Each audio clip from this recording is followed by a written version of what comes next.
Hi everyone, welcome to Live with Lori. Thank you so much for tuning in. Hi Lori, how are you? Hi, I'm good, thank you. How are you? Good, thank you. You know, I did get a client who was watching us ask me, why don't I see the person who's asking the questions? I don't think anyone has used that. No, literally. Really? Baba Tunji asked me that. Oh, really? Yes, he did. Oh, okay. So, well, I said that's a good question. Yeah, no, definitely. We discussed doing some mock, consultations and this and that. So yeah, you guys will see me. Do not worry. But we're focused on you, the expert. That's who we want to hear from. Okay. So this week's topic, we're going to be talking about probate and administration for the state of New York. I don't know what's happening with our tripod. Sorry, Facebook. So also feel free to ask any questions in the comment section. And let's get started. So, first question that everybody wants to know is, what is probate? Okay, what is probate? Probate is the court proceeding that the executor, the nominated executor under a will, has to go through in order to get to the point where she or he can distribute the estate. So in other words, the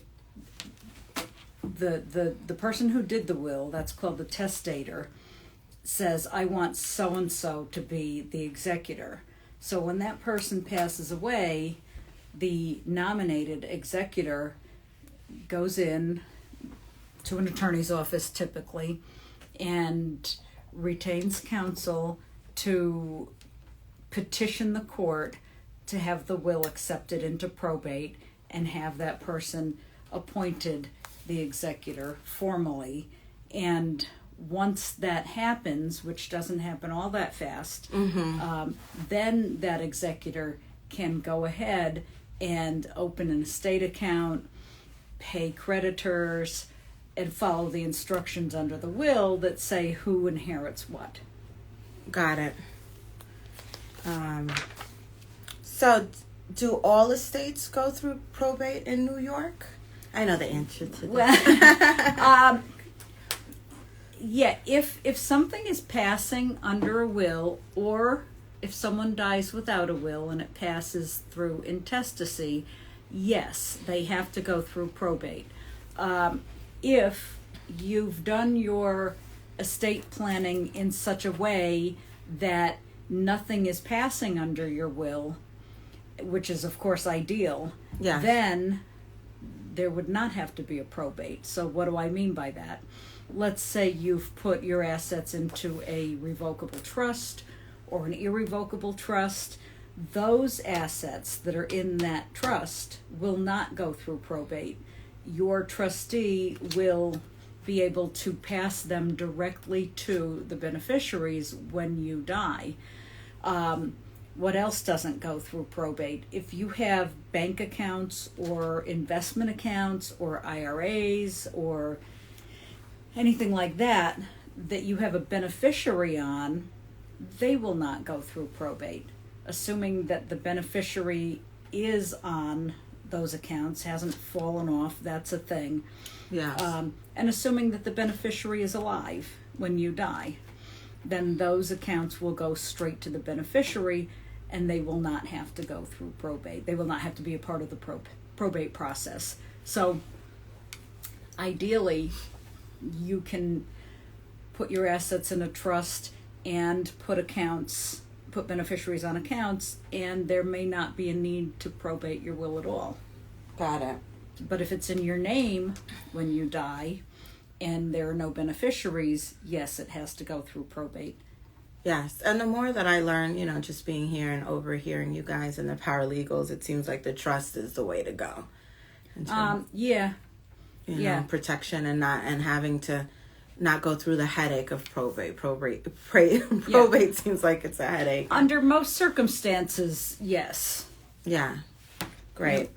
Okay, how long does the oh my gosh, I don't know why this is a tongue twister for me. Probate process typically take? How long? Okay, so we're in New York here. Some states have it a little better, but in New York, it takes a pretty long time. If it's a plain vanilla estate, no issues, no fuss, no muss, we have all of the people we need, they all consent to jurisdiction, blah, blah, blah, it will take several months. If there are issues, we could be looking at years in probate. Because of the way the New York statute is set up, we have to get jurisdiction over all of the statutory distributees of a person, whether or not they were left anything under the will. So that could pose a problem if there are statutory distributees. That means who would inherit from you if you died without a will. Yes. It could be your spouse, could be your kids, could be your siblings, could be your parents. And absent any of those, we're down to nieces and nephews, and then we go down to first cousins. So it may be difficult finding some of these people. Yes. And when we find them, they may feel like, hey, why wasn't I left anything? And they may want to come in and try to contest the will. Probably be unsuccessful, but that doesn't mean it doesn't, prolong the process. Yes, and there's an order of events, and that's the next question I was going to ask too, because even my personal situation with my family going on, and family members in different countries, or people that don't have spouses or children, or no living parents, no living full siblings. Yeah, those are the hard half cases. Siblings. Yes. So that's why a trust in that case would be to try to avoid that probate process, correct? Right. Okay. Right. It is better. Yeah. When you let me know the process and the order of events and what has to be done, I couldn't believe it, because, you could be looking for someone, a family member that's the bloodline, someone that you've never met before, and they could be entitled to. That's right. That's right. And people are always surprised to hear that. And the other thing, I know we've discussed this before, but the other thing people are very often surprised to hear is that when you have a will, you still have to probate that will. Yeah. So many people have think no idea. that I have a will, so we don't have to go through probate. Yes, we do. Yes. Only the trust does not have to go through probate. Right. Okay. Right. So that, for whatever reason, that takes people by surprise. Yeah. Because I think it's just the average Joe is not aware of that, and that's why it's important to consult right an estate planning attorney or an elder law attorney, because people don't know until it's too late. Yeah, that's always a big surprise to people. Yes. So we discussed how long the process can take. In New York, you said anywhere from several months to years. Also, another question was about the rates or fees. What is the fees? What? Oh, I don't have the fee schedule. Yeah, not fee, but committed to memory. But okay, there are court fees, filing fees, yes, and they are based on the value of the estate. Yes. So because the question was because people hear that it's like an arm and a leg at times. You have to pay legal fees too. Yes. I mean, when you go in and hire an attorney to do this process, you are paying them a retainer, and they're either billing against it hourly, or they're doing a flat fee, or they're doing a percentage of the estate. So, by the time you do that process, you're looking back thinking, gee, if we had done a trust and paid the flat fee for the trust back in the day, we wouldn't be going through this now. Exactly. And then like I said, there are filing fees, and I think they start as low as, I want to say $125. Okay. And they go up to $1,250. Okay. $1,250. Yes. Depending on the value of the estate. Got it. So what documents are needed for probate? Okay. So you need the original will, and please have it be the original will, and the staples have not been removed. Oh, wow. If someone removes the staples on the original will, that is going to delay us in the probate process, because the court is going to have to be convinced that this document was not tampered with. Yes. And you're not around to to say what happened. Confirm or deny, yes. Right. So we need the original will.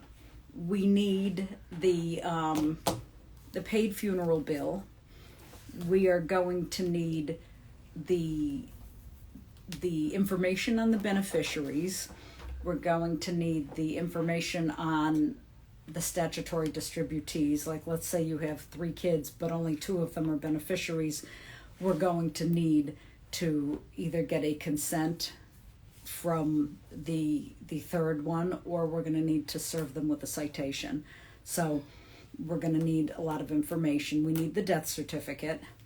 And depending on the nature of the estate, we might need a kinship affidavit from a disinterested third party who's known the family for many years. We may or may not need that, but that's a possibility. That gets us started. And then once the papers are submitted to the surrogate's court and they've been reviewed, the court may reach back and ask for some more information, and whatever that is, we need to provide it. Got it. So what is the role of an executor? The role of an executor is to carry out the wishes of the testator, the person who passed away, whose will it is. Because that was the next question. Who oversees the probate process? The court oversees the process. Probate, okay. And the law office kind of guides the executor, does the paperwork for the executor, tells the executor what to do and when. The executor is going to retain counsel initially to get the process started. Once the court issues what we in New York call letters testamentary, that is the executor's authorization to act as executor. That's the document that appoints the executor. Once we have those, then the executor can open up an estate account and deposit the assets of the testator into the account. The will may say that, you're to pay all my bills, and during the probate process, there's an opportunity for creditors to file claims. Let's say, when mom passed away, she had a visa bill outstanding or something. The creditor will file a claim, and then the executor is going to pay the creditors. Assuming there's enough money for everybody, they're going to pay the creditors. The executor is entitled to commissions, and the statute says what the percentages of the commission are on a graduated basis depending on the value of the estate. So they're going to pay, they can pay themselves commissions, they can distribute the estate, the assets to the beneficiaries under the estate. Let's say it's a house, they're going to put the house on the market, engage a real estate agent, they're going to close the deal. Once there's a buyer and the house is ready to be sold, they're going to close it.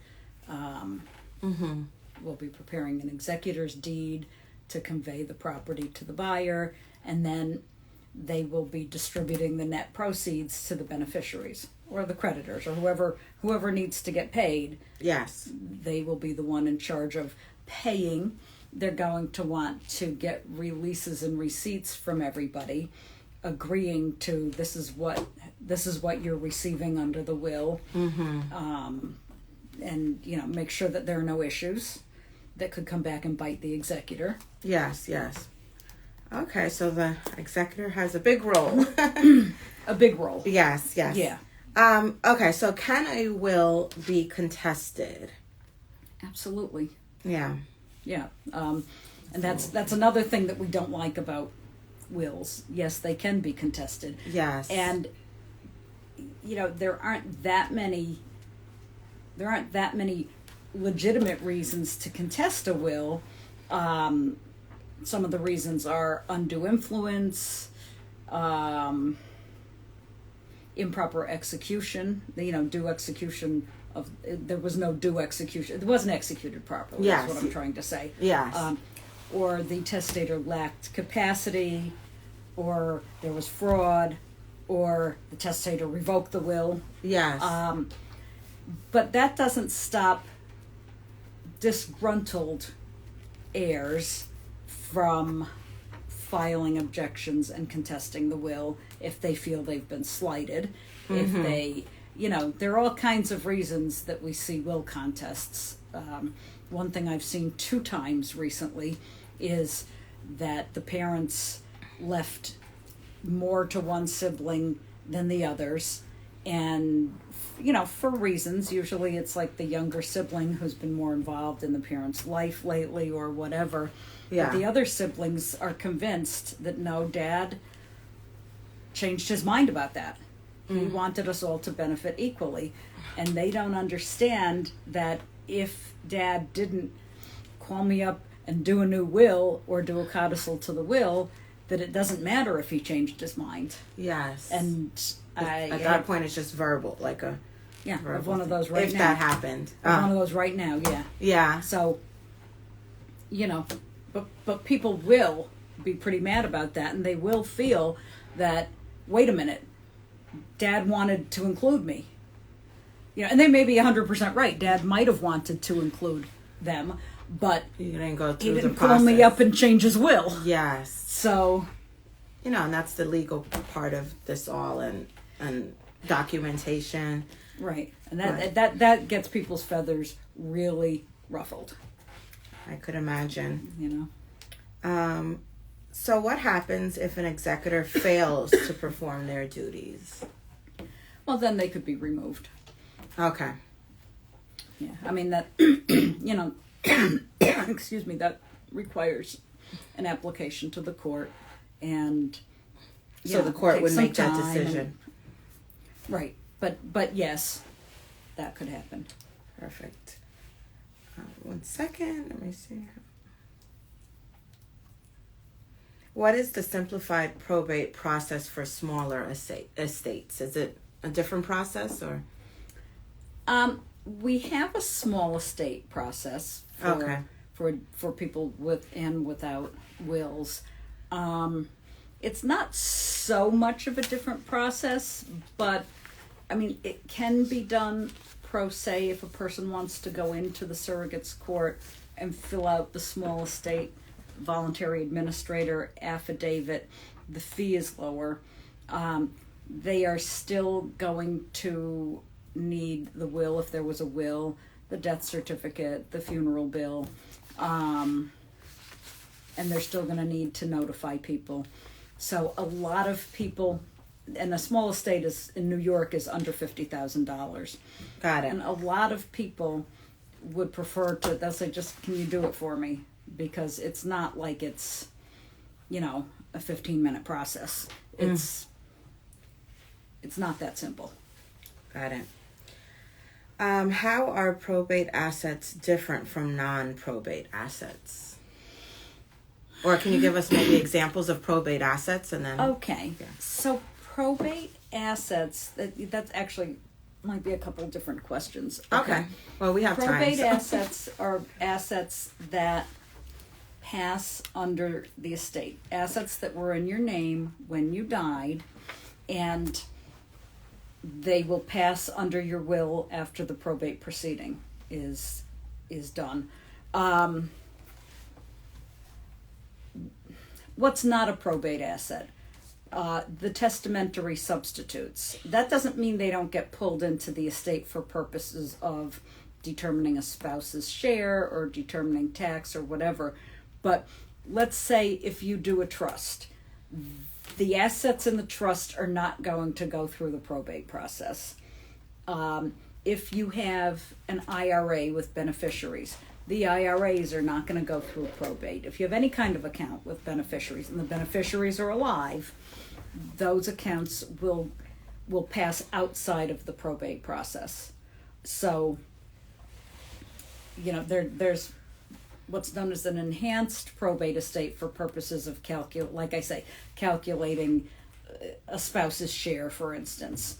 But what's actually passing through probate is only the stuff that was in your personal name that didn't have beneficiaries.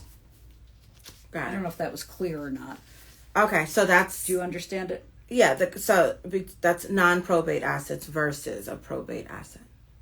Right? That's...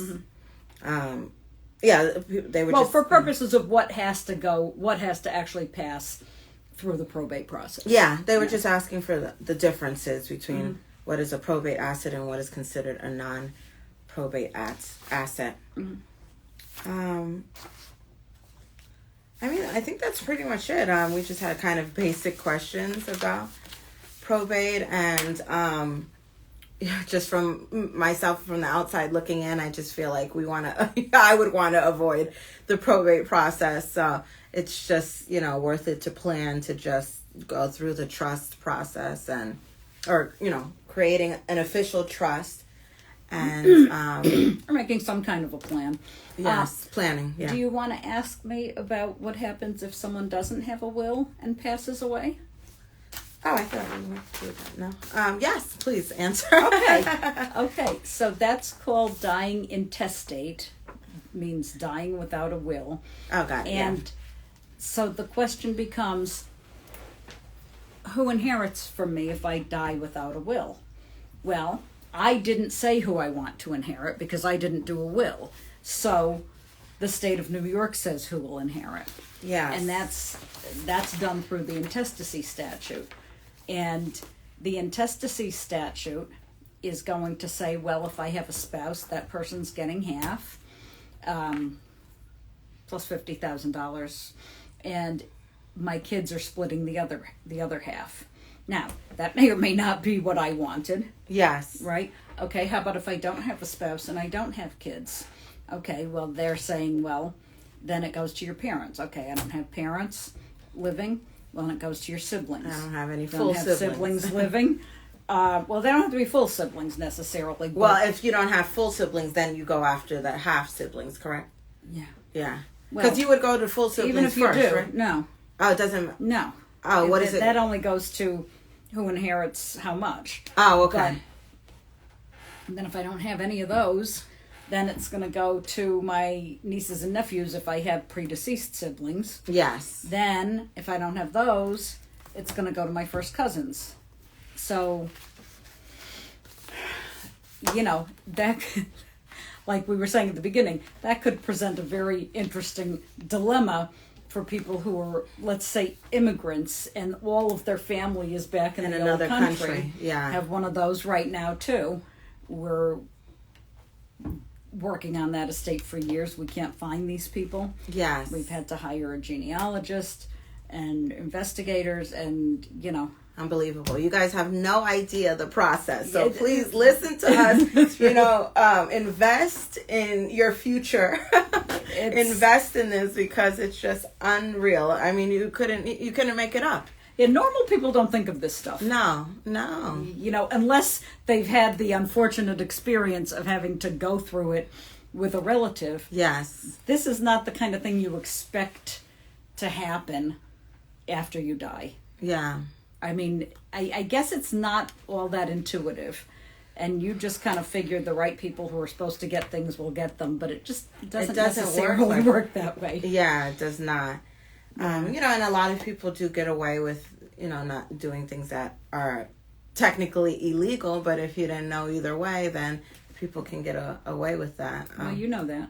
I know, my personal experience. So losing my mom, at 17 and all of that. But you did say something the other day about, like, for instance, if it's a situation where you're still years later looking for people, my question was, who takes control of that if they end up never finding anyone?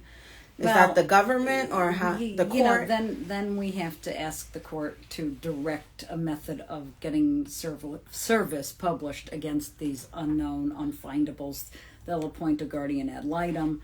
In one of those cases, one of my executors has become sick. I mean, years have gone by. Yeah. Now she can't act anymore.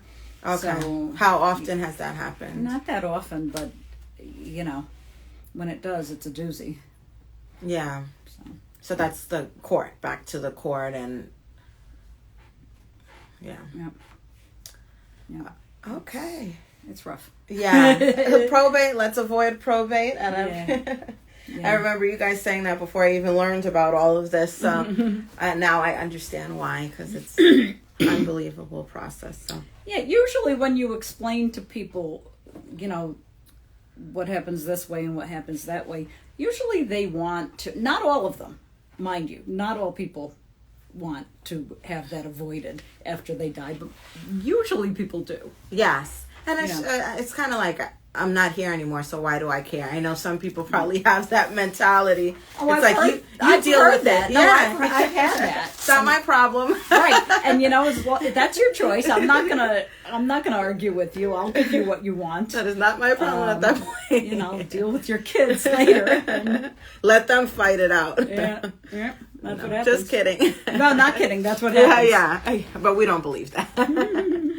Well, I think that's it. Thank you so much. I'm glad we discussed this because there were a lot of questions about probate and, how to avoid it. Come check us out on TikTok and YouTube and what else? Twitter and LinkedIn. We're going to do some this and that would you rather questions, probate edition. So thank you so much. Lori's favorite. So thank you so much for tuning in, and we will see you guys next week. Don't forget to like, comment, and share. Thank you so much. Thank Bye. you.